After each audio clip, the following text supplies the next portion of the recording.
Hey guys, tonight we're slipping into the dim glow of an Ottoman coffee house. Low cushions, thick smoke curling from incense and tobacco, and 1,000 whispered conversations thick enough to drown a horse. You can almost hear the click of backgammon dice, the quiet hum of an oud, and someone behind you possibly plotting the downfall of an entire dynasty over a second cup of kava. That it's cozy, sure. But you probably won't survive this. See, in the Ottoman Empire, a warm brew could be political dynamite. Coffee houses weren't just chill hangouts. They were lightning rods for imperial suspicion, banned more times than you can count on one highly caffeinated hand. Yet still, they thrived.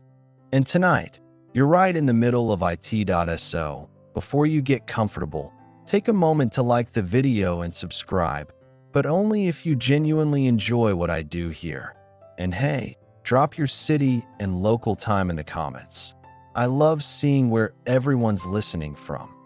Now, dim the lights, maybe turn on a fan for that soft background hum, and let's ease into tonight's journey together. You shuffle your way into a coffee house in old Istanbul around the 16th century. It's dusk. The dusty orange sky outside melts into shadows on the carpeted floor. The room is warm, lit by flickering oil lamps. There's no menu, just a man with a metal pot, his sezv simmering dark, unfiltered coffee over hot sand. You order by nodding. No words. It's cooler that way. You find a wooden stool. It wobbles slightly. That's intentional. It keeps you alert. Supposedly. But you suspect they just don't fix the furniture. A server brings your coffee in a delicate porcelain cup nested inside a metal sleeve. Because yes, this is a place that cares about heat transfer. The first sip hits you like a velvet slap. Bitter, bold, nearly chewy. Ottoman coffee is not for the faint-hearted or the lactose-inclined. Around you, men in embroidered vests lounge with impossible grace. There's a guy unrolling a scroll and whispering what might be poetry or possibly gossip. Someone else is scratching out a chess move with a chicken feather. A third has definitely been watching you for a while, pretending to clean his ring. Here's the thing. This isn't just about caffeine. The Kavahane is the social brain of the Ottoman world. It's where news spreads, ideas spark, and revolutions get their baby teeth. Of course, the sultans knew this, and they did not like it. Everywhere you look, there's surveillance, not modern cameras, but human eyes, trained ears, a whole network of informants quietly sipping along beside you. The Ottoman state was both suspicious and incredibly good at listening. You'd never guess the mustachioed man knitting in the corner is actually a paid government watcher. Historians still argue whether these coffee house spies were effective or just created more paranoia. Either way, people kept talking, and so the state kept banning coffee houses. Yes, banning. Coffee houses were illegal multiple times during the empire's golden age. Why? Because they were dens of sedition. Because they distracted men from prayer. Because they encouraged gambling. Because people told jokes about the vizier's ears in them. Pick your reason. Sultan Murad IV, our personal buzzkill, took things to a violent extreme in the 1600s. He outlawed coffee, tobacco, and alcohol simultaneously. Legend says he disguised himself and wandered Istanbul, personally decapitating anyone caught with a cup. That's probably not 100% true. But still, not the kind of guy you'd want judging your barista skills. You glance over at the next table.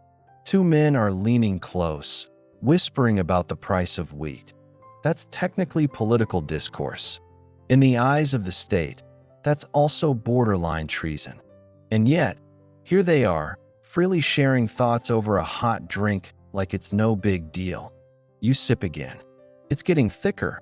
Coffee here isn't filtered. Remember, It's more of a sludge that politely settles into the bottom of your cup like silt in a river. Some people even read their fortunes in it. Others just like how it sticks to your ribs. A cat slinks across your feet. Nobody flinches. Coffee houses attract cats the way modern cafes attract grad students. They both seek warmth, crumbs, and a place to quietly judge people. The man to your left suddenly starts telling a joke. Something about a camel, a eunuch, and a tax collector. Everyone around chuckles, but cautiously. You notice people glance toward the door. Is that a guard's shadow on the threshold? Or just another customer? This paranoia becomes part of the charm. Everyone knows the risks. Everyone knows the rules, even when they're not written. You sip slower. You speak softer. You're in a liminal space where things can be said but mustn't be too clear. Where ideas float on steam and vanish just as fast. Fun historical tidbit. Coffee houses were sometimes decorated with skulls or execution imagery to remind patrons that death was always nearby. Which feels a little dramatic for a latte, but hey, Ottomans weren't known for subtlety. More oddly, coffee house interiors were intentionally kept gloomy. Not just for mood, but to discourage distractions. Fewer windows meant less nosy passerby glances and more intimate ambience. Also harder for the authorities to peek in. The wooden beams above you creak. They're old. Some say this building was once a hammam. Others say it used to house pigeons for the palace. Historians still argue whether many of Istanbul's early coffee houses were converted structures or purpose-built for socializing. Either way, this one feels lived in, soaked in centuries of whispered debate and tobacco haze that a puff of smoke curls around your ear. Someone just lit a long-stemmed narghileh, its bowl bubbling gently like a swamp. You could stay here all night, and many people do. In fact, sleeping in the corner of a coffee house wasn't uncommon, especially for those who had no home or too many opinions for polite company. Some were even allowed to store possessions under the benches. Imagine your local Starbucks offering overnight storage for your goat cheese and manuscripts. You finish your drink. There's a sticky paste of grounds at the bottom, forming weird shapes. A woman back home might read your future in this mess, but here, it's just a reminder. Your night's only just begun. Outside, you hear drums. Somewhere nearby, Janissaries are marching past. Inside, someone starts humming a tune in the back corner. It's old, possibly illegal, definitely catchy, and as the oil lamps flicker lower, you realize you're in a place where rules are both strictly enforced and constantly broken. A paradox in porcelain. You haven't even digested your first cup before someone next to you mutters, almost theatrically, "They banned it again." And just like that, you're part of the Ottoman Empire's favorite cycle. Ban, brew, repeat. Yes, coffee is under fire again. You glance around. No one's rushing out. In fact, the guy pouring more kava into his battered tin cup doesn't even blink. You start to realize these bans aren't bans in the way we think of them. They're more like strongly worded suggestions, delivered with a scimitar. So, what's the imperial beef with the bean? You go back to the beginning, or close to it. Coffee enters the Ottoman world via Yemen in the early 1500s. It was being brewed in Sufi lodges. Think spiritual retreats with incense, chanting, and intense caffeine. The Sufis loved it. It helped them stay awake during long nighttime prayers. The Ottomans, they noticed, especially the parts where people stayed up all night and started talking. Historians still argue whether the very first ban in 1511 was about health concerns or social control. But the story goes like this. The governor of Mecca saw too many men staying up, talking politics, being all agitated and opinionated. He panicked, declared coffee a threat to public morals, and banned it entirely. A truly bold move against bean juice. But here's the twist. When word reached Istanbul, the Sultan, Selim I, the Grim, yes, that's actually his nickname, reversed the decision. Why? Because, ironically, he liked coffee, possibly even drank it himself. So it was banned, then unbanned, then banned again later, then taxed, regulated, celebrated, demonized, and worshipped. Kind of like TikTok. You look at your cup, still half full. For now, legal.as time went on, rulers got more creative with their bans. Sultan Murad IV, our old friend with the axe and the moral superiority complex, reigned in the 1620s and really went for it. He blamed coffee for everything from sedition to laziness to toothaches. He was like one of those 1990s talk show guests blaming rock music for societal collapse. Except he had actual armies that Murad's bans were serious. Coffee houses were closed, owners punished, patrons arrested. In some cases, buildings were burned down. Legend has it that Murad would dress as a commoner and catch people in the act of sipping. You imagine him, hood pulled low, sitting quietly in a shop before whipping out his royal badge and shouting, "Gotcha." But still, people brewed. In secret, in alleyways, in the backs of bakeries, underneath bathhouses. Ottoman ingenuity found its way into rebellion via caffeine. They hid their sez under cloaks. They carried coffee grounds in their shoes. One popular trick? Brewing over a candle in a hollowed-out melon rind. Somehow that sounds both resourceful and gross. So what's the big deal? Why did coffee shake the empire's bones? Well, for one thing, it created space for people to talk without the presence of an imam, a scribe, or an armed guard. That scared rulers more than any sword. Because where there's conversation, there's dissent.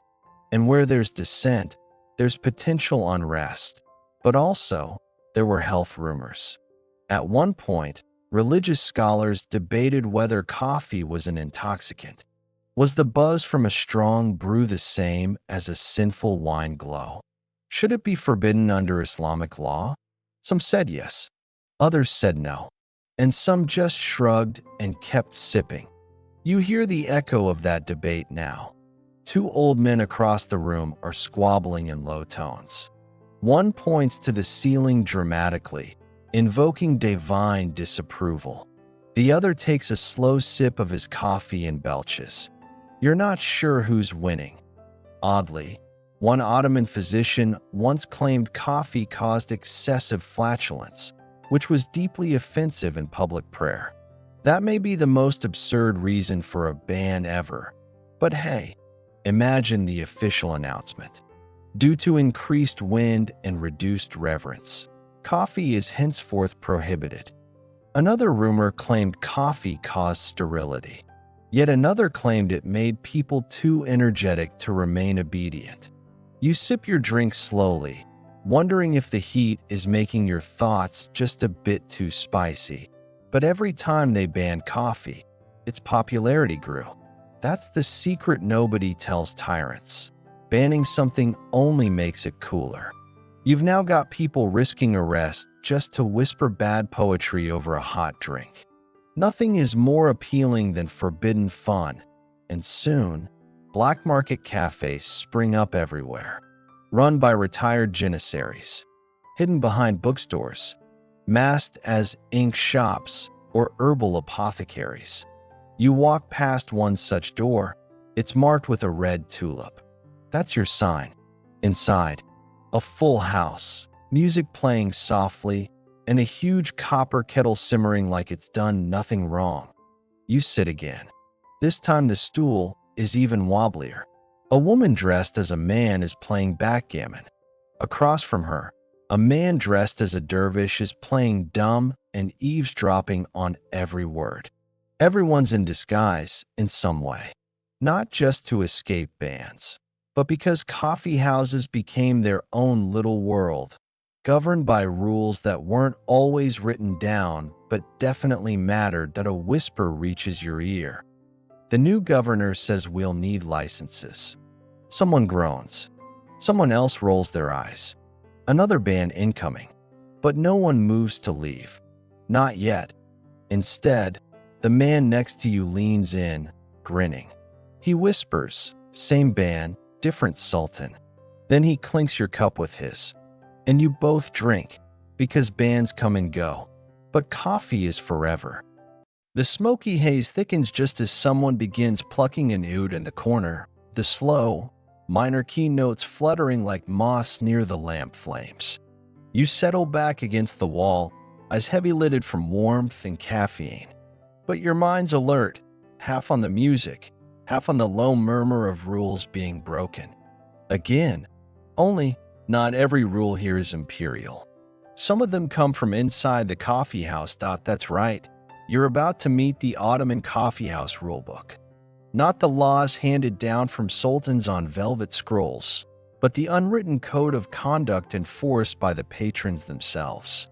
And trust me, these rules are somehow stricter. Take seating, for instance. You can't just plop down anywhere.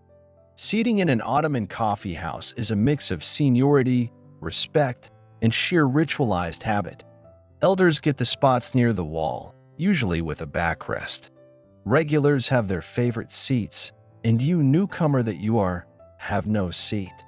You only borrow one. And if someone gives you the look, you move. Historians still argue whether these seating customs mirrored court etiquette or were a kind of grassroots hierarchy all their own. Either way, you now find yourself very aware of who's behind you and how far you're sitting from the coal brazier. And there's a rule about talking, too. You don't just burst in with your opinion.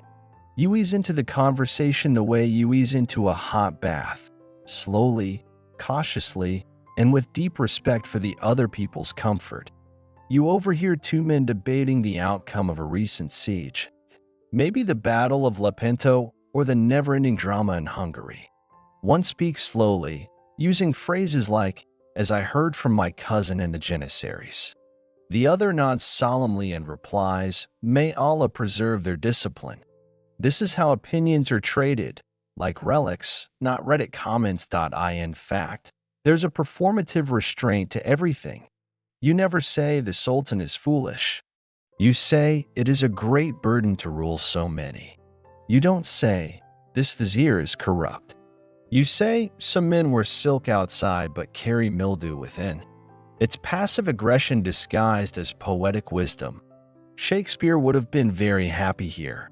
You notice another subtle rule, the handling of the coffee cup itself. You don't slam it down.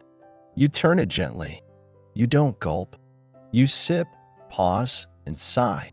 There's even a proper way to stir, to avoid disturbing the thick sediment at the bottom. Clank your spoon too loudly and everyone turns to look. Break that silent code, and you're marked as an outsider. Or worse, a barbarian. A fringe tidbit? Some say the way a man sips his coffee tells you if he's a scholar, a soldier, or a spy. Maybe that's just gossip, but you find yourself adjusting your grip anyway, just in case someone's watching. Then there are the performers. Yes, entertainers are often part of the coffeehouse experience. Not jugglers or dancers. Those are more for public festivals, but storytellers, shadow puppeteers, even live poets. Tonight, there's a storyteller, standing atop a small box with a wooden cane and an impressive mustache. He taps the cane once, and silence descends. No one tells him to hush. They just know. He begins with a folktale, voice high and nasal, then deep and growly, changing characters with each phrase. He's doing a comedy tonight, something about a rich merchant who gets tricked by his own donkey. The audience chuckles softly, trying not to spill their coffee, but there's more beneath the laughter. The meta slips in sly critiques, the tax collector who takes more than his share, the judge who sleeps through trials, the local governor who mysteriously resembles a goat. It's satire, sure, but also resistance. Ottoman coffee houses were one of the few places where political humor could survive, cloaked in fables and donkey jokes. Still, even satire had limits. One too many barbs, and the meta could disappear for a few weeks. Or forever.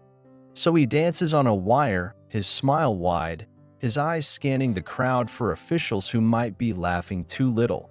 You watch the audience as much as the performer. A boy in the back mimics the meta's gestures. A veiled woman behind a lattice sips silently, head slightly tilted, listening without being seen. You realize this space is a performance in itself. Everyone playing their role. Suddenly, a shout from outside. Everyone freezes. A janissary enters, tall, bearded, uniform gleaming. He scans the room, but doesn't speak. He walks slowly to the counter, takes a seat, and accepts a cup. No one breathes until he sips. The tension deflates like a punctured goatskin. He's just here for a break. No rest tonight. Still, the coffee house has a way of absorbing anxiety. You feel it in your shoulders, which are now a little less tight. It's the rule of quiet endurance. No matter what chaos swirls outside, here, the show goes on. You notice now, too, that the walls are filled with odd decorations. Not paintings, not mirrors, but rules. Handwritten poems and ornate calligraphy remind guests to be patient, generous, and soft-spoken. Some are spiritual, others are sly. One reads, "Speak not like the wind, for the ash in your cup will rise." Another warns, "The man who stirs too much has nothing to say." And that brings you to the most sacred rule: no politics. Or rather, no obvious politics. Because, of course, everyone still talks about politics. But obliquely, with parables, nods, references to old wars and obscure prophecies.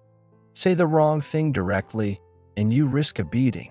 Say the right thing poetically, and you might get applause. Historians still debate whether these coffeehouse rules were enforced by owners or by the collective will of the patrons themselves. Either way, you can feel it. The rules are alive. Not because someone made them up, but because everyone agrees to live inside them. The meta ends his story. Everyone claps softly. He bows once, pockets a few coins, and steps down. Someone else takes his place, a young boy with a flute. Music begins again, fluttering over your head like dust caught in lamplight. You close your eyes for a second. In this small room of smoke and rules and unspoken understandings, you realize you're safe, but only just. Safe in a way that depends on your tone, your silence, your seat. So you sip quietly. You smile vaguely, and you keep your opinions for the next story. The steam from your coffee curls upward like a genie reluctant to leave the lamp. You've lost track of time. Hours could have passed, or mere minutes. That's how it goes here. No clocks, no urgency.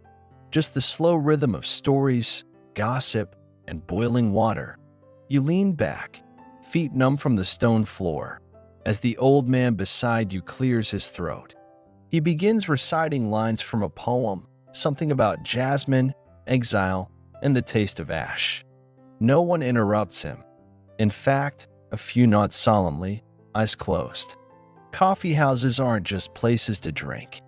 They're stages for remembering, for pretending, for performing who you wish to be. And yet, what's striking is that these places were never meant for everyone. You start to notice a pattern. It's all men here. Not just tonight, always. That's one of the firmest lines drawn across the Ottoman coffeehouse floor. No women allowed. At least, not officially. You hear murmurs of exceptions, of course. Wealthy women in disguise, cross-dressing poets, dancers invited for special occasions. But as a general rule, this is a man's sanctuary. Historians still argue whether this gender divide was purely social or deeply political. Was it a religious dictate? A cultural norm? A safeguard against flirtation and scandal? Or maybe just maybe, men needed a space to cry over taxes and backgammon losses without witnesses. But the thing is, women did find ways in. You hear stories from other patrons about wives who brewed coffee for private salons in their homes, where they debated poetry with more nuance than any scribe in the palace. Some elite Ottoman women even maintained literary circles, complete with snacks, sarcasm, and secret critiques of their husbands' turbans. There's even a fringe tale, probably fictional, but irresistible, about a woman who ran her own covert coffee house from behind a curtain. She never spoke, only listened. Patrons called her the silent judge and believed that she kept a written tally of all their gossip and blasphemies. You smile. If that's true, she probably could have run the entire empire better than half the viziers. Still, for most women, coffee had to be enjoyed at home. That doesn't mean it was any less important. In fact, among Ottoman households, coffee was practically a love language. Marital negotiations involved coffee. Engagements hinged on it. There's even a charming custom where a bride-to-be would serve coffee to her prospective in-laws, with salt instead of sugar. If the groom still smiled and drank it, he passed the test. Back here in your smoky little den, the crowd shifts. A group of artisans arrives, carpenters, potters, maybe a cobbler or two. Their hands are dusty. Their jokes are crude, but they pay with real coin, and they play backgammon like they mean it. You realize that this place, like most others, is segregated not just by gender, but by class. The wealthier patrons, merchants, scribes, bureaucrats tend to huddle in the far corner, talking about caravan routes and textile prices. The laborers hover near the door, laughing louder, sipping slower. You sit somewhere in between, neither rich nor poor, and that ambiguity keeps you mostly invisible. A sweet spot in the Ottoman social algorithm, but it's not just gender and class. There are other divides here, hidden but real. Religion, for one. This is a Muslim-majority space, but not a strictly religious one. There's a quiet understanding that within the coffee house, you don't ask who someone prays to or whether they fasted last Ramadan. Still, every now and then, you catch tension flickering beneath the surface. An Armenian baker comes in, and two men in the corner glance sideways.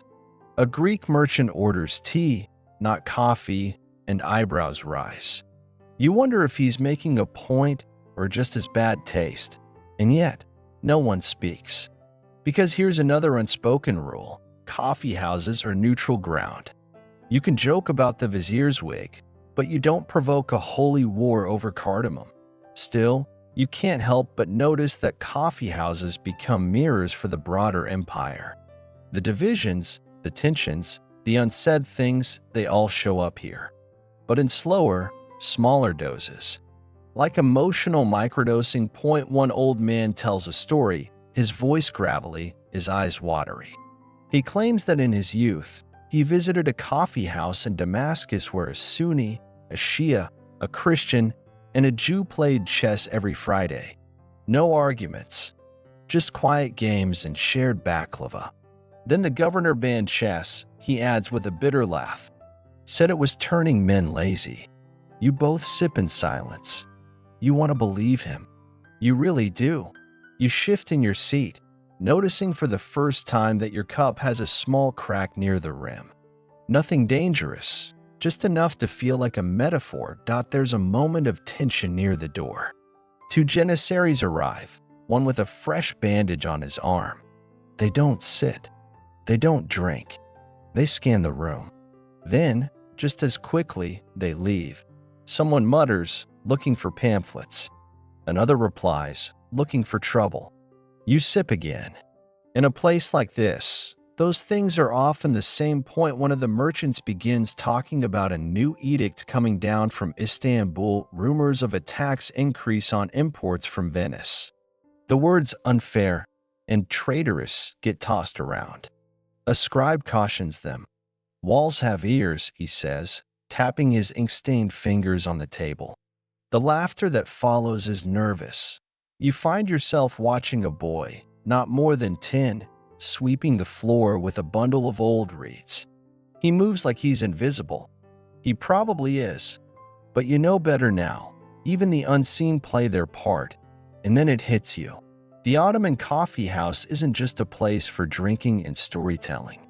It's a model, a little pocket of the empire itself, compressed into a few square meters of flickering lantern light and clinking cups.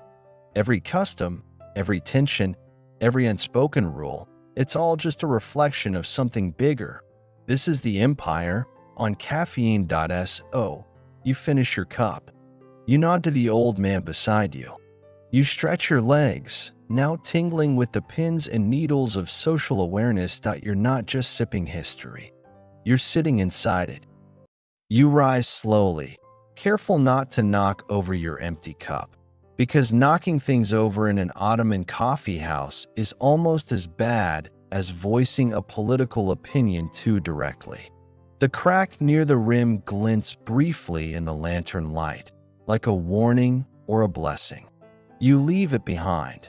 Now you're wandering, drifting toward the outer edges of the room, where the smoke thins and the stories grow quieter. The air smells different here.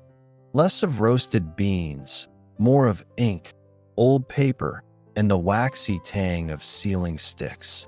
This is the scribe's corner, quiet, contemplative, and steeped in a different kind of caffeine-fueled urgency. You settle in near a low table where a man dips a quill into a pot of ink and begins writing furiously, pausing only to sip from a bowl of cooling coffee. He's copying out lines from a poem, but you notice that the paper beneath is a reused ledger, columns of accounts peeking through under the verses.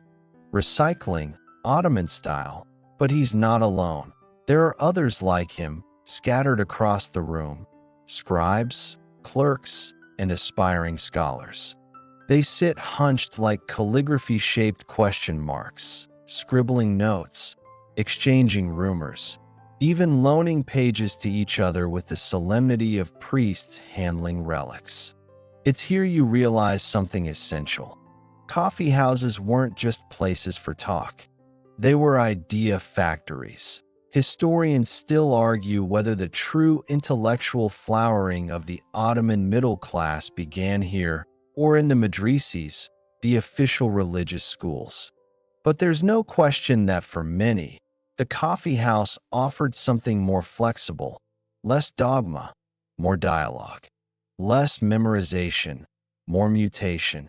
And so begins your plunge into the world of the Ottoman literati, the caffeine-fueled scribblers, gossiping poets, rogue historians, and failed theologians who found their true calling somewhere between a cracked cup and a shared anecdote about the Sultan's astrologer. You listen in on a table where two young men are debating whether time is real or an illusion crafted by divine will. One argues passionately using verses from Rumi. The other counters with logic borrowed from an Andalusian text, smuggled in by caravan. Neither appears to be winning. Both sip loudly. Then a man in his 60s leans forward and interrupts with a soft chuckle. Time is neither real nor false, he says. It's just late. Laughter erupts. You find yourself smiling. Across the room, a younger patron performs a spontaneous reading from a satirical piece he's penned.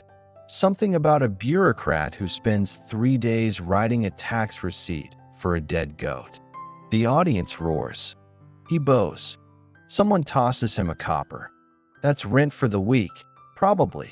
You learn that some of these writers gather nightly, forming unofficial clubs, ink brotherhoods, one man calls them. They name themselves after constellations or obscure Persian verbs. They trade riddles, critique each other's grammar, and recite from memory long passages they barely understand.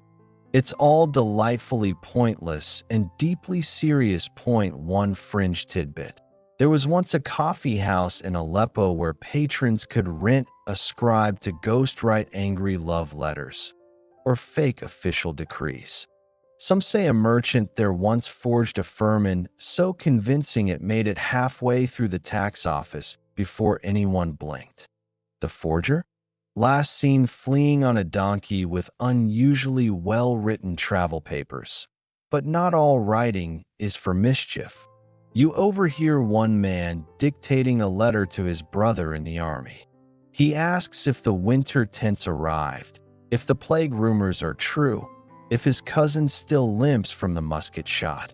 The scribe writes with practiced detachment, adjusting phrases for clarity, adding little flourishes of honorifics. It's transactional, yes, but deeply human. And here lies another truth. Coffee houses preserved memory, not the grand, imperial memory of battles and treaties, but the small, trembling kind. The kind written on scraps, whispered in verse, or shared as jokes that outlive their punchlines. Someone nearby speaks of a scribe named Farouk who memorized every lost love poem by courtier Nephi and could recite them in 3 languages. He charged 2 silver coins per heartbreak. You find this strangely comforting, but the real shock comes when a small bundle of folded papers is passed from hand to hand. It's unmarked, sealed only by wax and coffee stains. Someone unrolls it. I skim the text. Then, a murmur that it's a pamphlet. Anonymous. Sharp. Funny. Brutal.it satirizes the Empire's latest military debacle. It compares a failing general to a melon rolled downhill, loud but destined for collapse.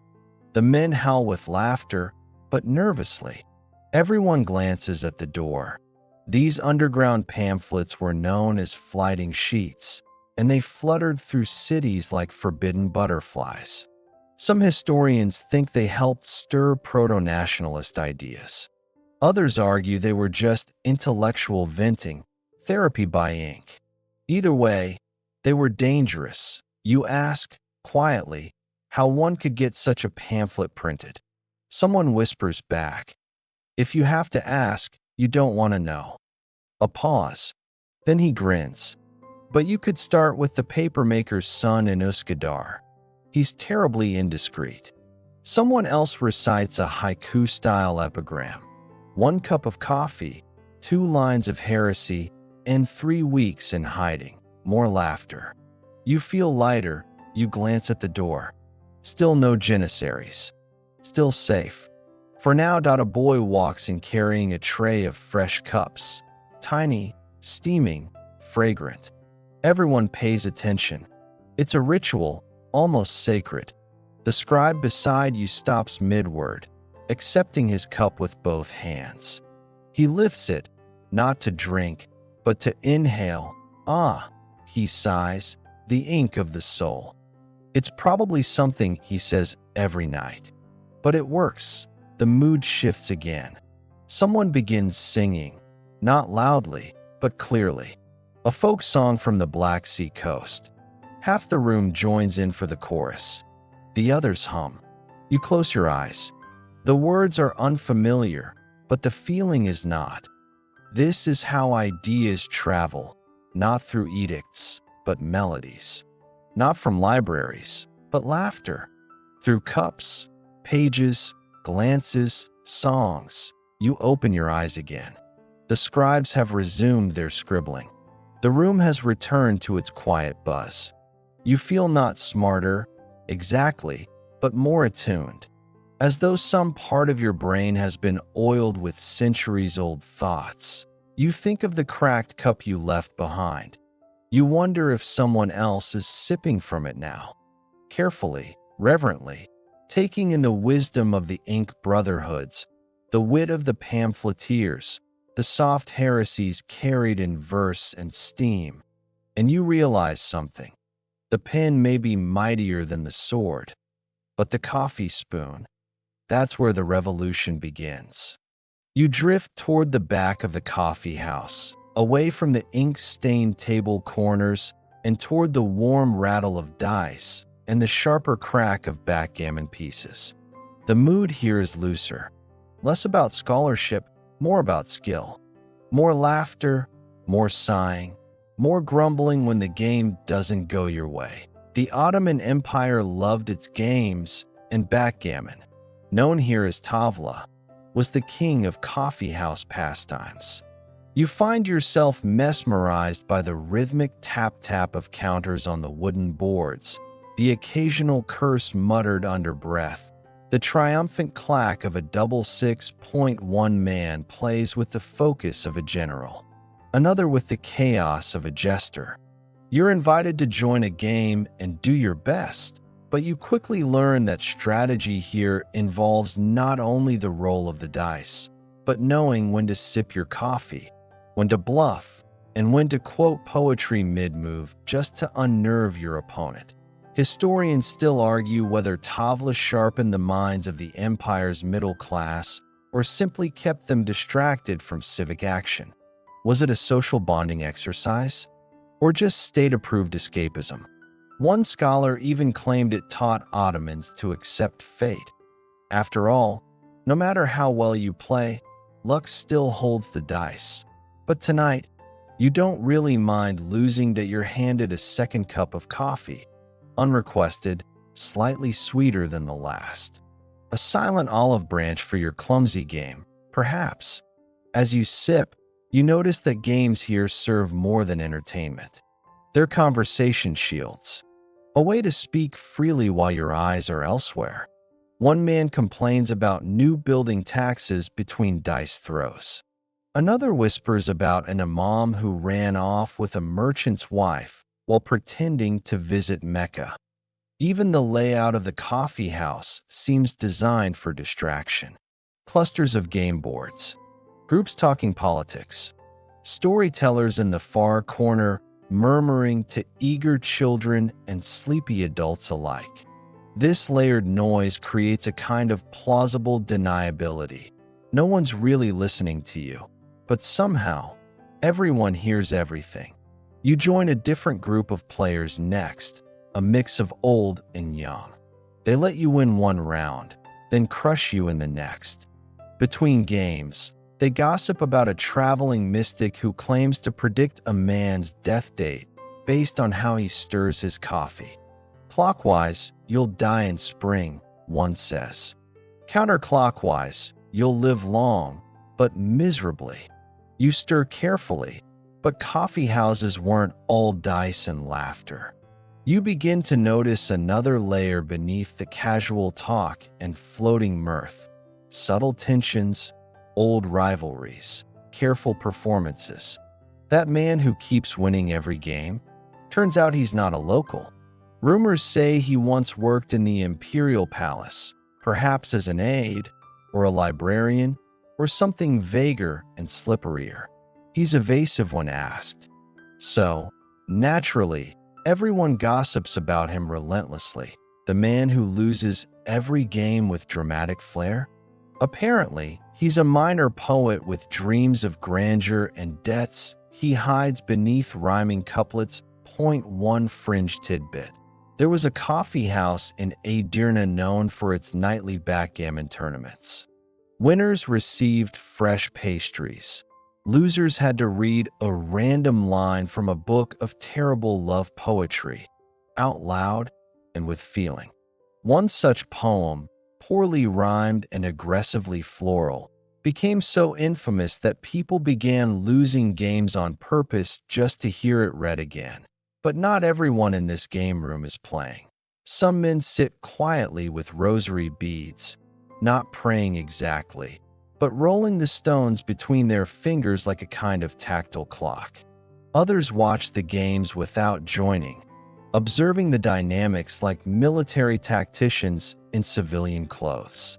You wonder if they're spies, or just lonely that a teenager nearby tries to teach his grandfather how to play a newer game, imported, apparently, from Venice or maybe Persia. The old man grumbles about foreign dice, and demands another cup of coffee before he'll consider learning. Point one man begins a long-winded rant about the decline of proper gaming etiquette. In my day, he says, you didn't slap your dice, you placed them. With dignity. No one listens, but they all nod supportively. Then comes a hushed conversation at the next table.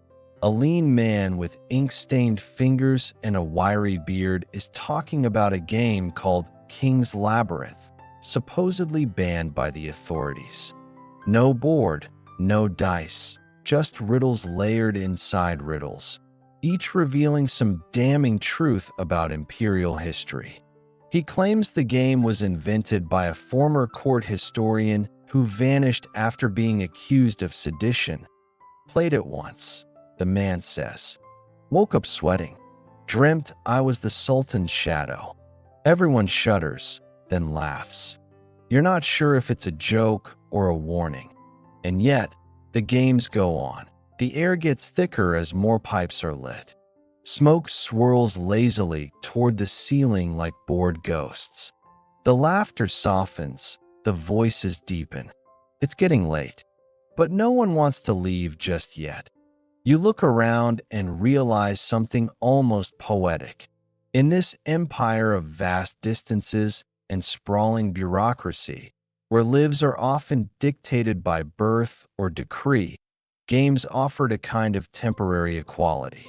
Here, a farmer could beat a nobleman. A youth could shame an elder. All that mattered was the role, the strategy, the moment. Even in failure, there was camaraderie, a shared shrug, a communal, well, next time. And then someone breaks the mood by bringing up taxes again. A groan ripples through the room. You sip the last of your cup and feel the dregs settle on your tongue, a rich bitterness, earthy and strangely satisfying. The dice clatter again. Another match begins. Someone tries to bet a chicken feather as collateral and is immediately booed out of the circle. You rise, slowly, that you've learned more in these games than from a dozen books. Not facts, but rhythms. How people move, bend, negotiate space and silence. You've seen laughter used as armor, as dagger, as olive branch. You've seen how, even in an empire ruled by decree, power sometimes slips between the lines, between dice rolls and jokes, between sips and sighs. You leave the game tables behind and drift toward the shadows, past the cracked cup still resting on the shelf. But it's not about winning. It never was. It's about staying in the game. You step through a narrow arch at the back of the coffee house, expecting a supply room or a stack of dusty cushions. Instead, you find a smaller, dimly lit chamber, its ceiling low, its windows shuttered. Here, the atmosphere shifts again. This isn't the place for games or banter. This is where the conspiracy's steeped. A few men sit around a brazier, the coals low but still hot, casting flickers of red on their faces like embers of forbidden thought. One glances up and gestures silently for you to sit. You do, slowly, carefully, as if the wrong motion might turn the smoke to fire. This is the political corner, where the edges of empire fray into whispered questions and invisible risks. The Ottoman Empire, grand and sprawling as it was, knew that ideas could fester in the folds of its own comfort, and coffee houses were fertile ground. Historians still argue whether these dens of discussion ever truly threatened the throne, or if they were just release valves for the empire's mounting pressures. Either way, the authorities kept watch. You glance toward a nearby stool, empty except for a crumpled turban and a bowl of cold coffee. Could have been a janissary, or just someone who didn't like the way the conversation was turning. The men here speak low, often pausing mid-sentence to rephrase or recast their thoughts. You pick up fragments. New levy, too many sons taken. Armenian merchant jailed, rice prices, it's politics, but not the grand, sweeping kind of court drama. This is street level, village level, the kind where the question isn't who will rule the empire, but why did my cousin get conscripted while the baker's son stayed? One fringe tidbit. In 1656, an entire network of coffee houses in Istanbul supposedly passed coded messages using the number of sugar cubes served with each cup. 1 meant quiet, 2 meant speak freely, and 3 meant get out, the guards are watching. Whether true or not, the paranoia baked into the story lingers in the air tonight, that a man across from you mutters something about an imam who's begun preaching against coffee itself, says it stirs rebellion and awakens the sinful mind. The others scoff. One quotes the prophet, half accurately, to claim coffee is divine sustenance. Another jokes, if Allah wanted us to nap, he wouldn't have invented the bean. Laughter, but cautious. You ask if there's really a ban on coffee again. Someone nods. Sort of. Depends on who's sultan this week. Another adds, coffee's legal. Thinking about coffee? That's the crime. They pass around a paper, folded tight, passed hand to hand, barely glanced at. It lists new tariffs. Coffee imports, pipe tobacco, lamp oil. Someone mutters that it's just another way to tighten control. Someone else tears it up. Suddenly, the door creaks. Everyone freezes, but it's just a boy, no older than 11, delivering a fresh pot. He sets it down like a bomb and scurries out. The men wait another moment before resuming. One points to a wall map with borders scratched in charcoal. The Russians move south, he says. Soon they'll want the Straits. Another shrugs. They always want the Straits. A third taps the rim of his cup. The Greeks are restless again. A fourth, and the French pay them in silver. These aren't revolutionaries in the modern sense. No manifestos. No chance. Just suspicion, slow boiling and served black. You ask, gently, if they ever fear being overheard. One of them smiles grimly. If I feared it, I wouldn't say it. If I say it, I already accepted the risk. Still, he lowers his voice that he tells you about a friend, arrested for spreading subversive verses about a provincial governor. The man had rhymed corruption with abduction in a tavern poem. That was enough. They found him with ink on his fingers and declared him guilty that he served a year. Came back silent. That's the thing about Ottoman censorship. It wasn't always consistent. Sometimes you could shout satire in the street and no one would care. Other times, a whisper could earn a beating. The arbitrariness itself was the control. You never quite knew what was allowed, so you censored yourself, just in case that a brief scholarly debate flares up over a recent firman, an imperial edict. The Sultan, it seems, had declared an end to a certain tax, but only in writing.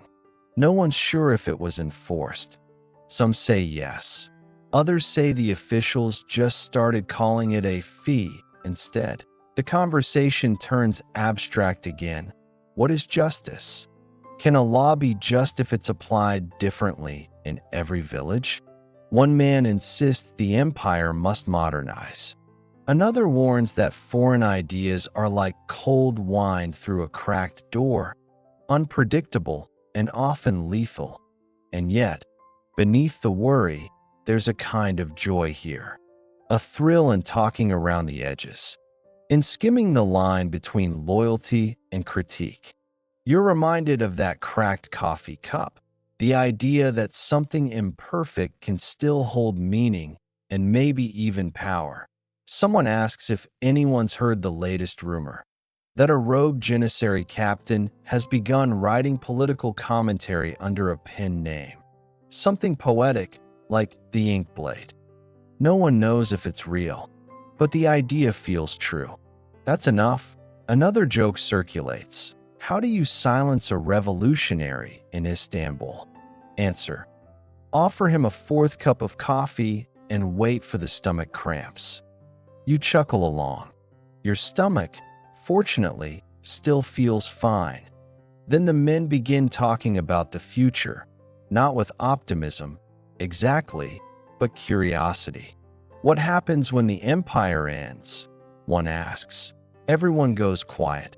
The fire crackles. The window shudders faintly.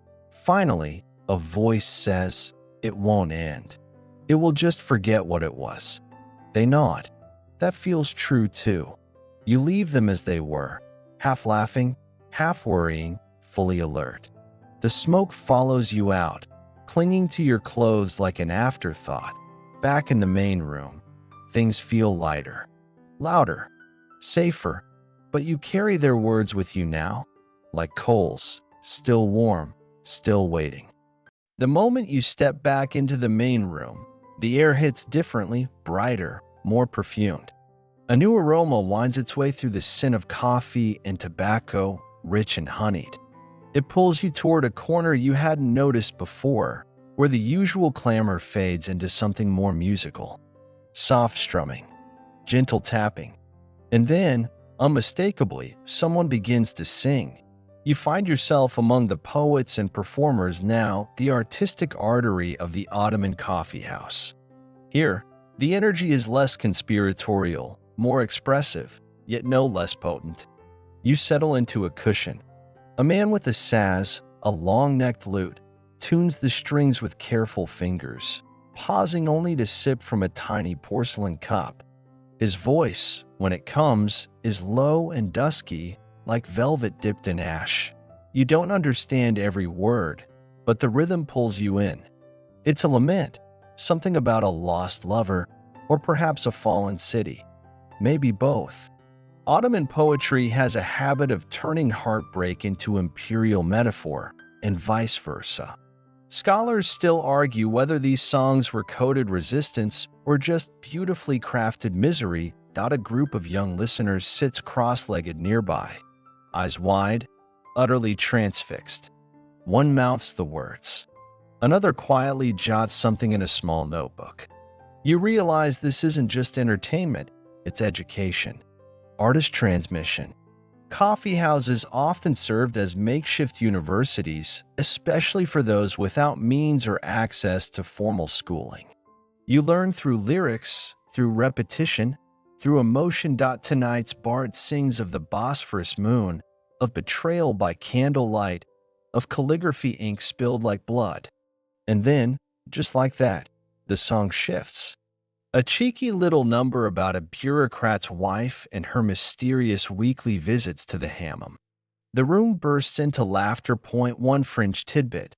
There was once a poet named Nevi who was banned from performing in multiple Istanbul coffee houses after using the word fig too suggestively in 5 consecutive stanzas. Apparently, his metaphors were too juicy. Your laughter blends with the others. Then it fades, replaced by a storyteller's hushed tone. No instrument this time. Just a man with a deep voice, an old cloak, and a face like an ancient stone, cracked, but still weatherproof. He begins with a whisper. A tale of a merchant who sells dreams in velvet sacks. Of a pigeon that spies for a sultan. Of a carpet that grows heavier the more lies it hears. The metaphors stack like coffee cups. This is where it gets blurry, fact and fable, memory and myth. Coffee houses weren't just about facts. They were about what felt true. A kind of emotional accuracy. You begin to realize that stories were currency here. Reputation was built on how well you could tell, how much you could move someone with a tale. One man recites a ghazal in perfect cadence, fingers dancing with invisible punctuation. Another performs a puppet show, his fingers hidden in silk, the puppets dressed as janissaries and viziers.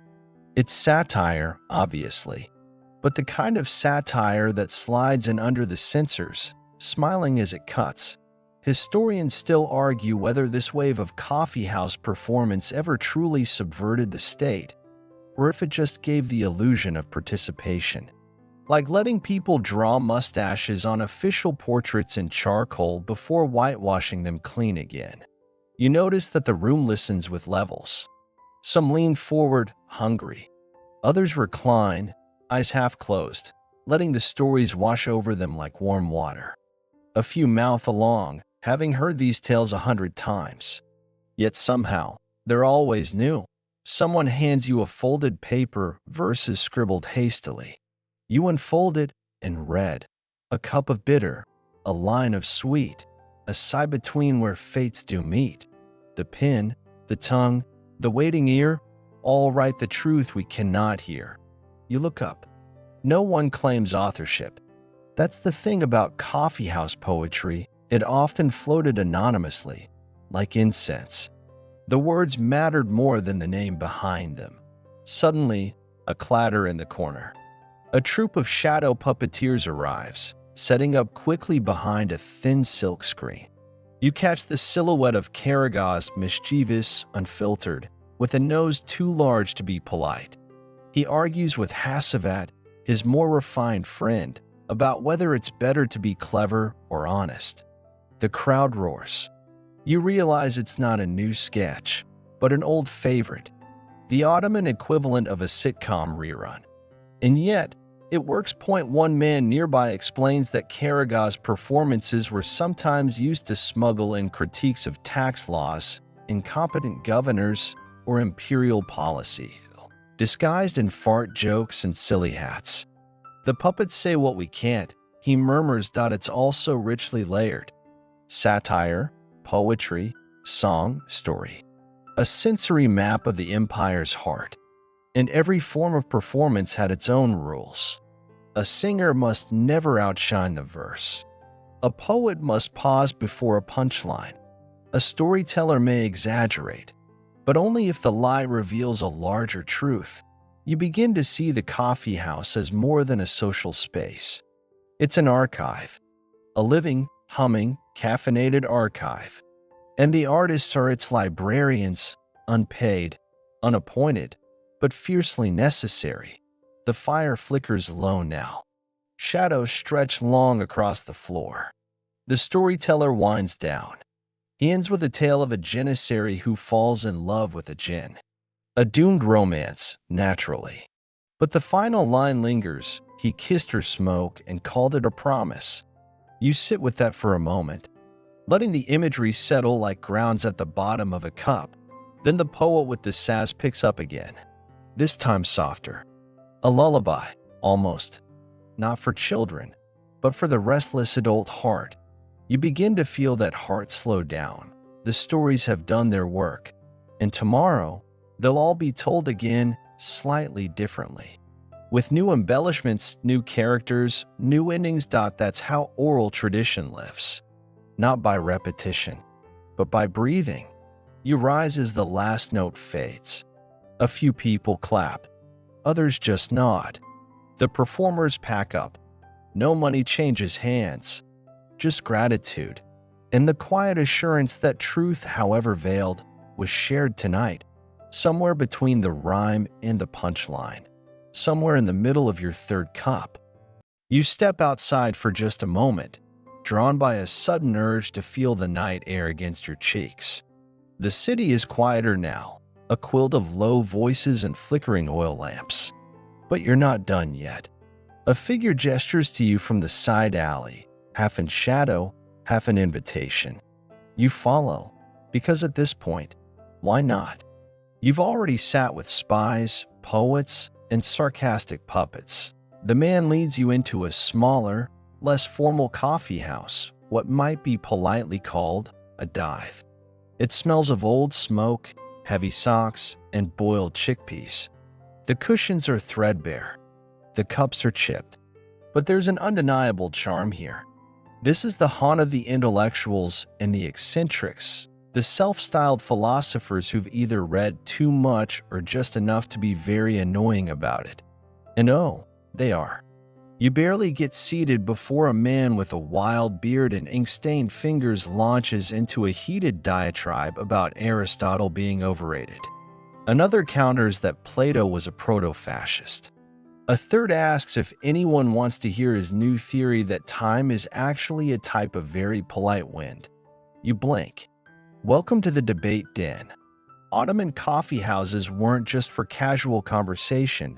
They were the empire's ad hoc think tanks. The less polished they looked, often, the deeper the ideas brewed inside. Someone pulls a stool beside you and begins reciting a passage from the Muqaddimah by Ibn Khaldun. Another counters with a quote from Avicenna. A third interrupts to declare both irrelevant because nobody's reading Al-Ghazali anymore, and it shows. This crowd isn't interested in revolution or romance. They're here for epistemological combat. They duel with metaphors, parry with logic, and occasionally insult each other's grasp of classical Arabic. It's strangely riveting. One fringe tidbit. In 17th century Aleppo, there was a coffee house famous not for its brew, but because all its regulars debated philosophy entirely in riddles. You had to answer in kind or remain silent. It didn't last long, likely because no one could ever agree on what they just said. Back in your corner of the room, the topic shifts. Someone questions the ethics of the Sultan's latest infrastructure project. A bridge is fine, he says, but only if it leads somewhere worth going. Another rolls his eyes. Everything leads to taxes. The sarcasm flows freely. The caffeine helps. You notice how structured the chaos really is. Everyone seems to know when it's their turn to rant. They interrupt with grace-ish. And if things ever get too heated, the coffeehouse keeper coughs just once, and the room calms. Historians still argue whether these kinds of debates genuinely shaped policy or if they were just intellectual echo chambers for bored clerks and fringe scholars. But the ideas floated here, free speech, theological nuance, proto-scientific method, had ripple effects, even if they didn't shake the palace walls. Someone slams down a book, Kitab al-Hayawan by al-Jais, and begins a passionate soliloquy on the philosophical rights of ants. Yes, ants. He claims they represent a socialist ideal. You're not sure if he's joking. No one else is either. Another scholar tries to pivot to astronomy, saying planetary motion proves divine order. A student mutters that astrology is banned. The room laughs. There's something deeply modern about all this. The arguing, the skepticism, the mix of arrogance and wonder.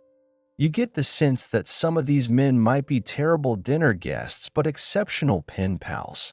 They pass around a pot of especially strong coffee, thicker than syrup and more bitter than half the opinions in the room. You sip and feel your molars jolt. The philosopher next to you asks, "Have you ever considered that sleep is a rebellion against empire?" You nod. Not because you agree, but because it feels profound enough to warrant a nod. Then the room tilts slightly again into mysticism. One man quotes Rumi. Another quotes Ibn Arabi. Someone murmurs that the coffee house itself is a Sufi lodge in disguise.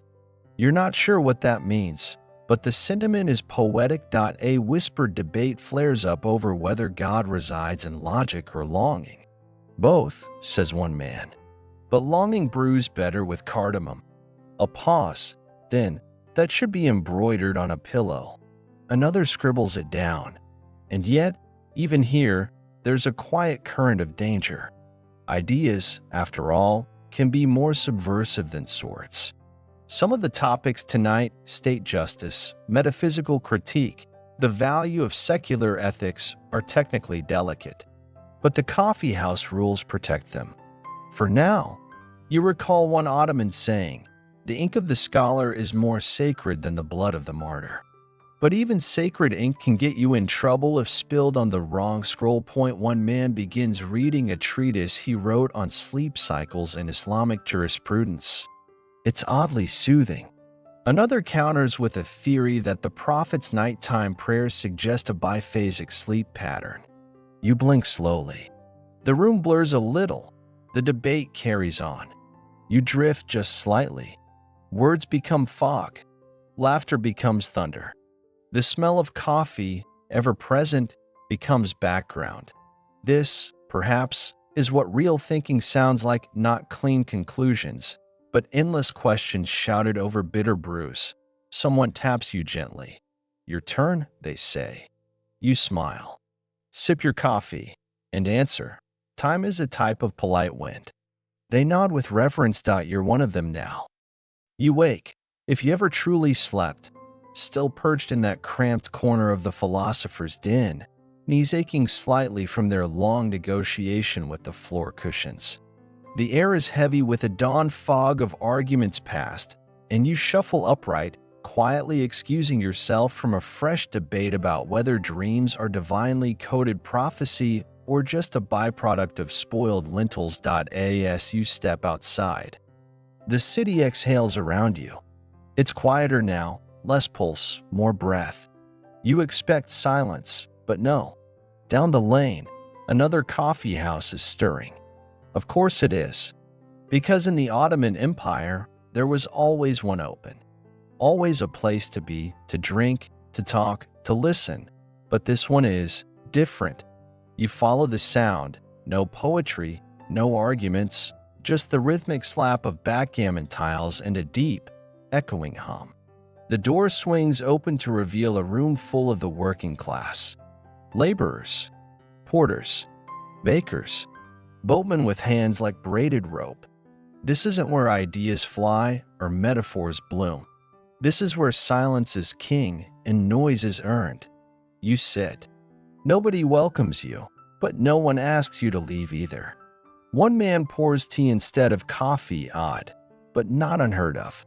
It's herbal, maybe sage, earthy, grounding. This is a world of physical recovery, of calloused hands and cracked knuckles. Here, the coffee house isn't a salon. It's a shelter. You watch as men lean into each other's company like walls holding up a roof. No discussion of Aristotle. No recitation of ghazals. Just nods, grunts, and the occasional shared grin. And backgammon. Always backgammon. Historians still argue whether these types of coffee houses had any political influence or were simply survival zones, places to rest, breathe, and ready yourself for the next slog up a muddy hill carrying 70 pounds of firewood. And yet, there's power here too. A quiet sort. The way one man reaches across the board to pour another man's drink without asking. The way laughter breaks out after 5 long minutes of silence, like a spark catching dry grass. The way no one leaves without checking if someone else needs a walk home. Point one fringe detail?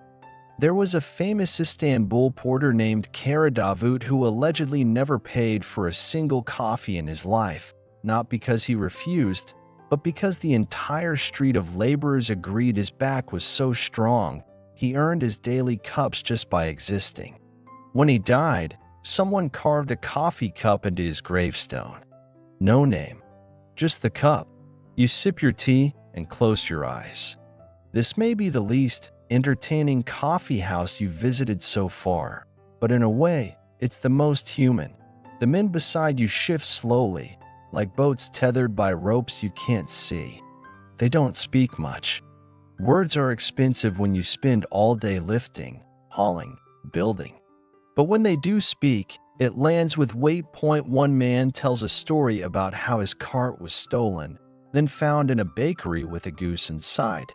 It makes no sense, but somehow it kills.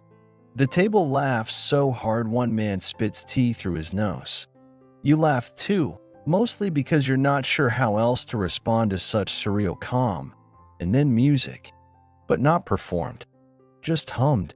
One man starts a tune, and others join in. Low, gravelly harmony. It's a lullaby, a work song, a dirge.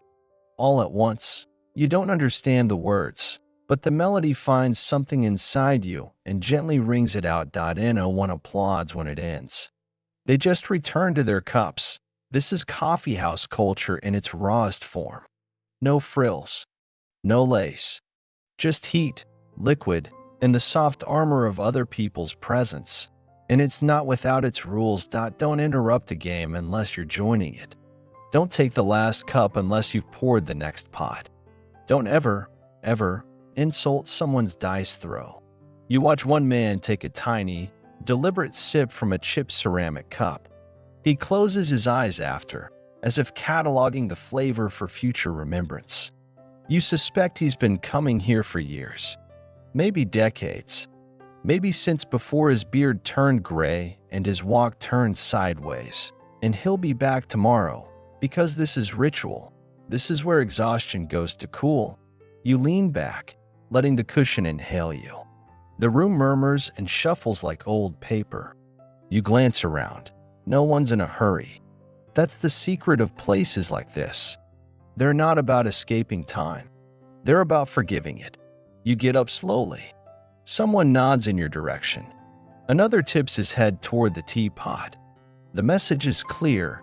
Come back if you need to sit again.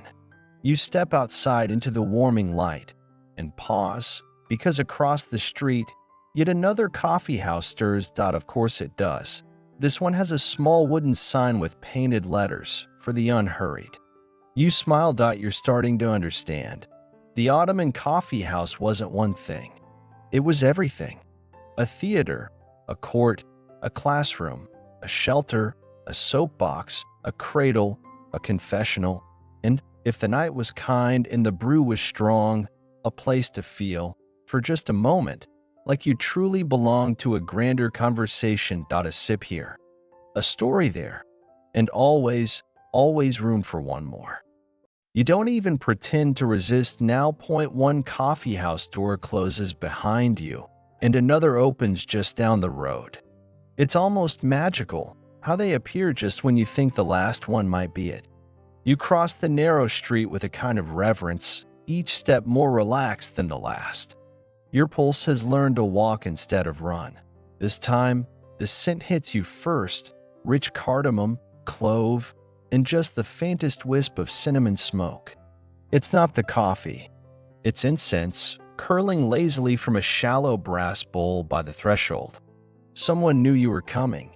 Inside, the lighting is softer than before.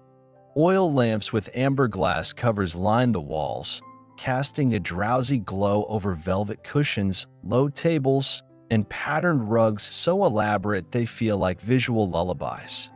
You have entered the cozy coffee house. A place not of thinkers or laborers, but of lingerers. And they are here in full force. Women wrapped in embroidered shawls, elderly men in wool vests, teens writing slowly in small notebooks. Couples whisper with faces close. A cat sits on the counter like it owns the entire Ottoman treasury. It probably does. You sit near the wall, half watching a waiter carry a brass tray with delicate porcelain cups, far thinner than the sturdy mugs from earlier. These aren't designed for gulping. They're meant to be sipped, savored, and possibly discussed for the next hour. Someone slides a menu toward you, not for food, but for coffee blends. There's spice route, desert rose, and a dramatic one labeled Vizier's Regret. You pick at random. They nod with approval. Soon, a cup arrives, hot and small and filled with something that tastes like warmth dipped in poetry. You blink. That might be the cardamom talking. Here, people don't argue or work. They relax. That radical, underappreciated Ottoman pastime. They cradle cups and take up space slowly. There's something in the air that encourages softness, speech without hurry, laughter without performance. No one checks the time. No one is the time, and it's not just about leisure. There's community in this stillness. A grandmother across the room is helping a young boy recite a folk story. He messes up the ending. She corrects him gently, then offers a figure. Someone else sings under their breath, not loudly, but just enough for the melody to wrap the room in a shawl of sound.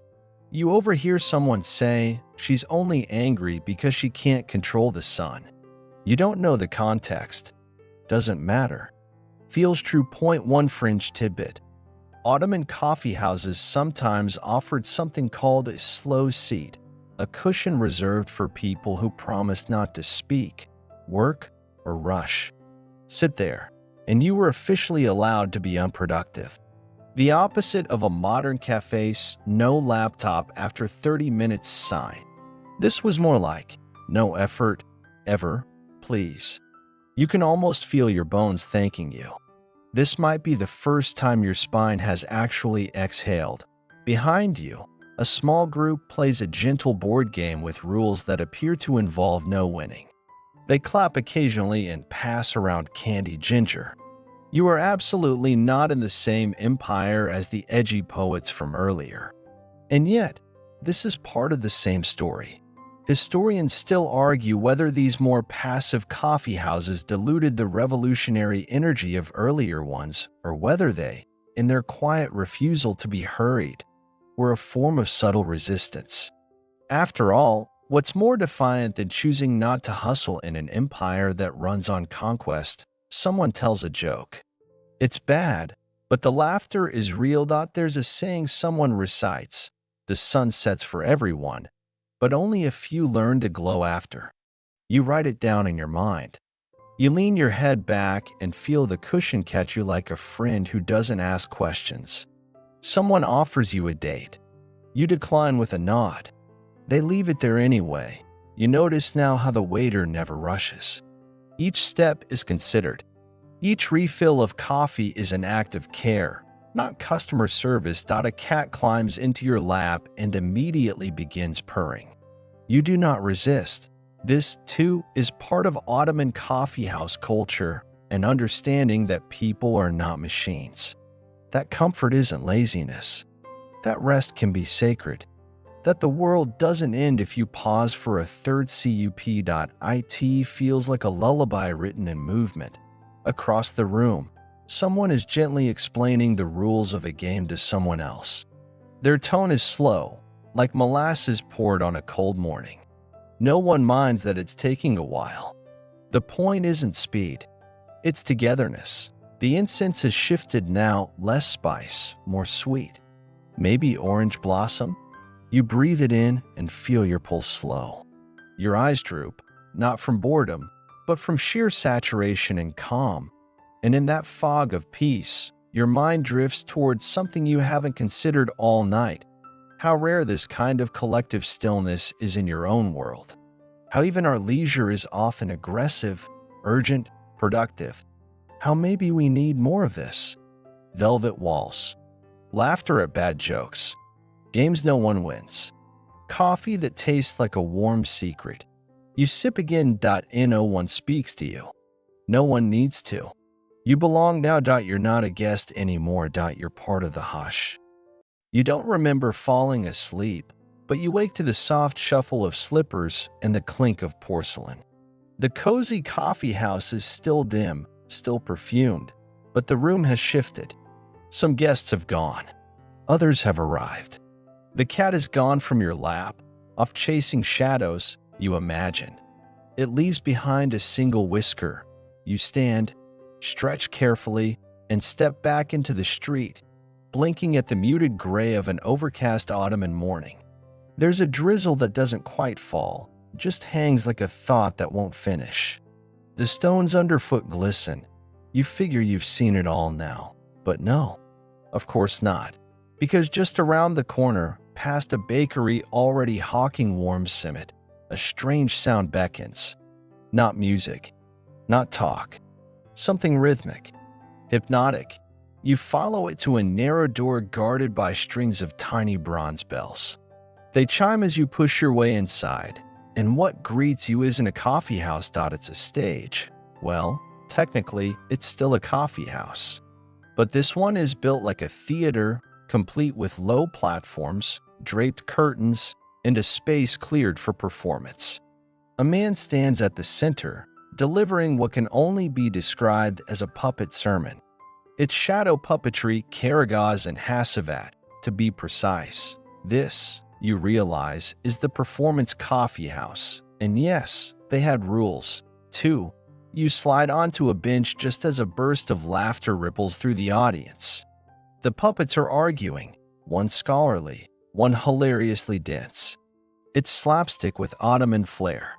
The kind of satire that goes after everyone, from pompous imams to corrupt officials to clueless foreigners. And beneath the laughter is real bite. The Ottoman elite didn't love these places. Too messy, too loud, too subversive. But they couldn't stop them either. Shadow plays were wildly popular, and coffee houses became their home. Your seat wobbles slightly as a family settles next to you. Kids lean forward, eyes gleaming.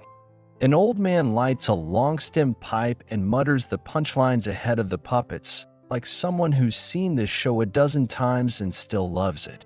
The coffee here is different, poured in haste, meant to be sipped between giggles and gasps. It's less delicate, more burnt. You kind of love it. Point one quirky fact? Some puppet masters trained for years under masters who would hide their techniques like military secrets. And if a show got too politically sharp, the authorities might find the coffee house, or, if they were feeling extra imperial, arrest the puppeteer and claim he endangered the piece. Yes, with a donkey-shaped shadow, the puppets on stage now are reenacting a recent tax scandal. One shouts, "If I pay one more coin, I'll have to sell my shadow." The audience howls. You do, too. Historians still argue whether these shows truly influenced public opinion or were simply pressure valves for a frustrated populace. But you can't ignore how packed this room is, how engaged the crowd feels, how the jokes land like tiny rebellions. A few rows over, a woman whispers the entire plot to a younger friend who's clearly never seen a Karagaz show before. You catch words like fool, poetry duel, and someone farts themselves off a roof. You wish more history classes had sounded like this. And it wasn't just puppets. This coffee house hosts traveling poets, musicians, and occasionally magicians. The kind who pull oranges from empty sleeves and recite love spells backward.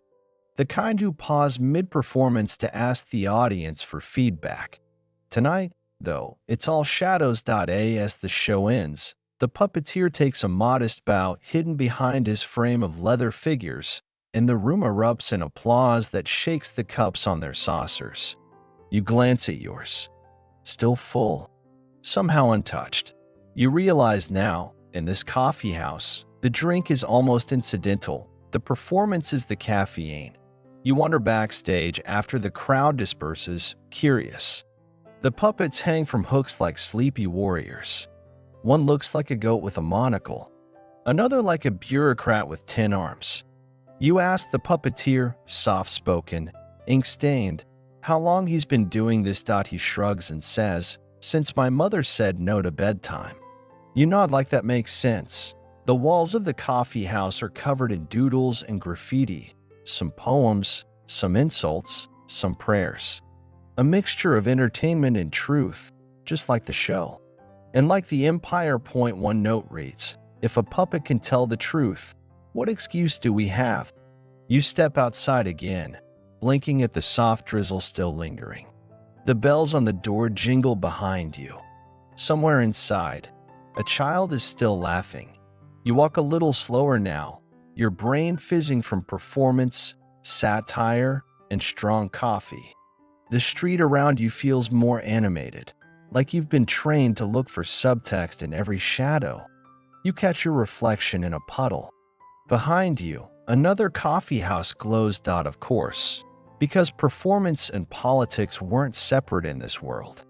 They shared a cup, and now, so do you. The next coffee house finds you without you even trying. It's tucked beneath a crumbling archway, almost shy about its presence. There's no music, no scent of spice or smoke to guide you in this time. Just the faint click of backgammon dice, the hum of quiet voices, and the peculiar rustle of paper. You push the door open and are greeted not by a server, but by a librarian. Well, not exactly. He's got the air of one, though spectacles, ink-stained fingers, and a look that says he's 2 pages deep into something he doesn't plan to explain. Welcome to the intellectual coffeehouse.no, not the poet's den from earlier. This one's less chaotic, more structured. It smells like leather-bound books and roasted beans. The kind of place where ideas don't shout, they simmer. You find a corner seat and immediately notice what makes this one different. Everyone here is reading, not just newspapers, not just books, but scrolls, pamphlets, treatises, and oddly, a small illustrated manual on pigeon husbandry. The man reading that one looks very serious about it. Someone slides a board toward you. Not backgammon this time, it's Mangala, a traditional Turkish counting game that predates even the empire. You give it a try and quickly learn you're terrible at it. That's okay. So is your opponent. You bond in silence over being equally baffled. A pot of coffee appears at your elbow. You nod your thanks to the server, who wears a vest with more pockets than any human should reasonably need. You assume each one holds a pen. Here, ideas are currency. Across the room, a group debates trade policy with such intensity you'd think they were setting prices for the entire Mediterranean. Someone else mutters a verse from the Quran, cross-referencing it with a Greek philosophical text. It's dizzying, but not overwhelming. It's grounding. Point 1 Mainstream historical fact. Ottoman coffee houses were essential centers for the circulation of news and ideas, especially during the 17th and 18th centuries. They became unofficial universities for the working and middle classes, many of whom couldn't afford formal education. Unless you think it's all dry theory here, one man is earnestly sketching a cannon powered by fermented figs. You think you might be joking. But then again, someone once thought about putting a turtle in armor. A quirky detail for you. During certain periods, the government feared these intellectual coffee houses so much they hired spies.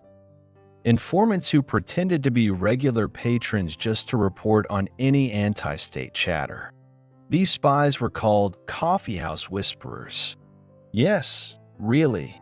Sounds like a Netflix drama waiting to happen. You glance around. Could that man with the 2-starched collar be one? Or the lady reading upside down? You decide not to start a conspiracy board.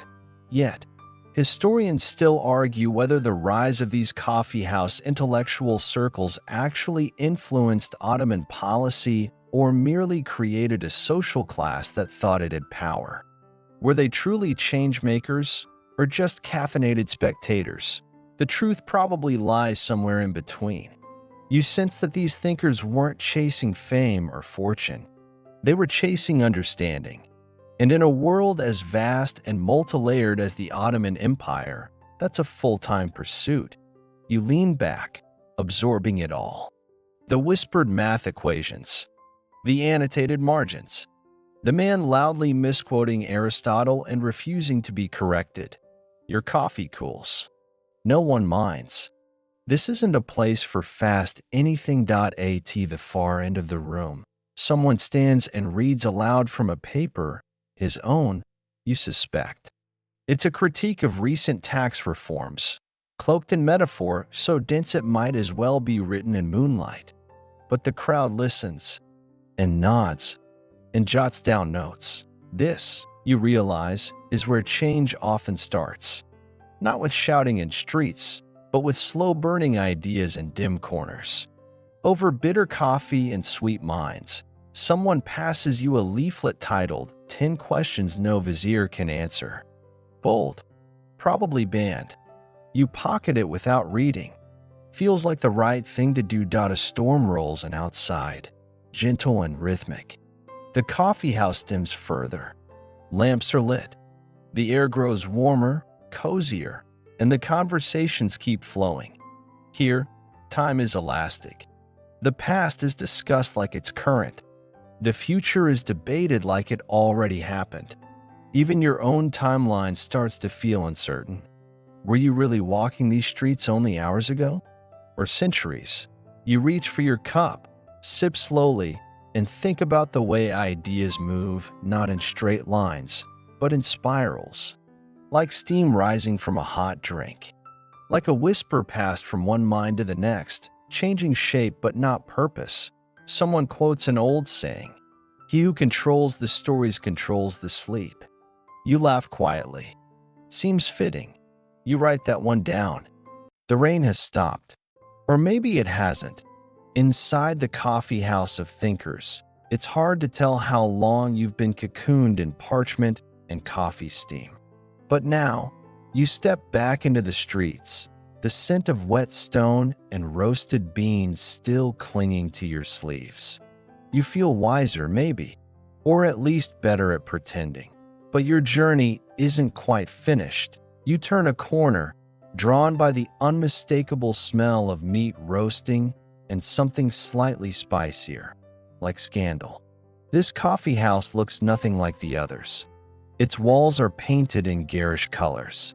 A drum leans against the door, and from inside, laughter, not polite chuckles, full-throated, shoulder-shaking hilarity. You step inside that it's chaos, not violent chaos. More like a bazaar of personalities crammed into one room. There's music, there's shouting, there's someone in the back balancing spoons on his nose while two women judge his form. You sit down before someone assigns you a part in a play you didn't ask to join. This is the satirical coffee house, the kind where the rules are simple. Poke fun at everything, including yourself. A man stands on a crate performing a speech that sounds suspiciously like a government decree, but his voice is too high-pitched, and he's pausing for laughter every few lines. It's parody. You're not even sure who the real target is, but the crowd is eating it up. A tray floats past. You grab a cup. The coffee here is surprisingly good, bolder than the intellectual den, less burnt than the performance house. It's punchy, like the humor. One mainstream historical fact. Satirical poetry and public mockery were not only tolerated, but sometimes encouraged during certain Ottoman periods, so long as it didn't cross a very fuzzy line. The coffee house was often the stage for this clever balancing act. And yes, lines were crossed. One quirky tidbit. In the early 18th century, a group of patrons staged a full mock trial in a coffee house accusing a rooster of hoarding millet. The judge was played by a barber. The rooster lost. You wonder if he ever recovered. The man with the high-pitched decree is replaced by a woman who performs a dramatic reading of market prices, but only using vegetable metaphors. "The carrot has betrayed the cabbage," she cries. Someone throws a coin in appreciation. A tiny dog in a tiny fez circles your feet and barks once at each punchline. You think it's trained. You think you love it. Historians still argue whether these satirical spaces were harmless diversions or dangerous echo chambers. Did they empower dissenters, or simply give them an illusion of freedom? The empire tolerated them, but just barely. Crackdowns came in waves. Usually after one joke too many reached the wrong ears. You notice something else. A chalkboard on the wall, scrawled with anonymous quotes. Some are silly, some are sharp. One reads, "In the empire of coffee, truth is stirred, not poured." You write that one down too. You're getting a collection. In the far corner, an artist sketches caricatures of local officials. He's quick, brutal, and definitely going to get arrested one day. Maybe twice. A group nearby is playing a game where you have to improvise a proverb based on two random words. You're handed pigeon and tax. You panic and say, "A taxed pigeon lays no eggs." They applaud. You're not sure if it's good or if everyone's just very tired. The coffee house shifts as the night deepens. Music starts, just a lute and a drum. But the rhythm wraps the room like a warm shawl. People begin to sway. Not quite dance. Just move with the sound. You join in, gently, like you've always known how. It's not a performance, exactly. No one's watching. Everyone's simply part of the same joke, the same song, the same shared breath of air that carries mockery and meaning in equal measure. A young man stands suddenly and shouts, "The Sultan has banned happiness." A beat, then someone replies, "Well then," finally something enforceable. The room howls. This, you think, is catharsis, not the tidy intellectualism of scrolls, not the finely crafted verse of poets. This is messy, risky, human humor. And it has a purpose. You meet eyes with an older woman smoking a pipe as long as your arm. She nods at you and says, "If they don't laugh, they riot." Laughter's cheaper. Maybe that's the whole empire in a line. Your cup is empty again. You're not sure how. The dog with the fez has fallen asleep under your chair. Someone puts a blanket on your shoulders. You could stay here forever, but you won't, because there's one last coffee house to see, and it's unlike any of the rest. The streets are almost silent now. Even the echoes feel hesitant, like they're tiptoeing behind you instead of bouncing boldly off the stone walls. The oil lamps have dwindled to flickers, casting sleepy shadows that stretch and yawn. You walk slower now, not from fatigue, but from that odd, gentle resistance you feel when you're close to the end of something you didn't know you needed. And then you see it, the last coffee house, the NO signs. No music, no smoke curling up into the sky, just a wooden door, slightly ajar, and a warmth that leaks through the cracks like a secret you've already half forgotten. You step inside, that there's barely anyone here. Maybe 5 or 6 figures, each tucked into corners like cats sleeping near windows. The scent here is less intense. No cloves, no hookah, no incense. Just a faint trace of cardamom and something floral, maybe rose water. You find a cushion near the fire, and the quiet wraps around you like a thick blanket. This isn't the coffee house of thinkers or poets, rebels or satirists. It doesn't belong to any one purpose. It's the coffee house of rest. People don't talk much here. They sip slowly, stare into the fire, sometimes hum a tune under their breath. A man near you folds origami cranes from parchment. A woman sketches the outline of her hand again and again like she's trying to remember something important. No one is in a rush. Not even the servers, who glide more than walk. Your cup arrives, small, dark, steaming gently. You inhale and it smells like silence. If that makes any sense. Point 1 Mainstream historical fact. Ottoman coffee houses didn't just serve social or political functions. Many were safe havens, places of calm where those with no family, or those between work, or travelers simply passing through, could rest. In some cases, they even doubled as informal hostels, and some were just plain weird. Point 1 Quirky historical tidbit. In a few cities, there existed phantom coffee houses, places that would only open for a few nights each year, usually during certain phases of the moon, catering to mystics, dervishes, and those who believed sleep itself was a spiritual exercise. They'd serve strange, herbal coffees laced with dreams. Or so the stories go. Someone near the fire begins to sing. No words, just a soft melody, like wind slipping through wheat. No one joins in. No one claps when she finishes. It's not that kind of place. It never was. And you realize something. This is where all the threads meet.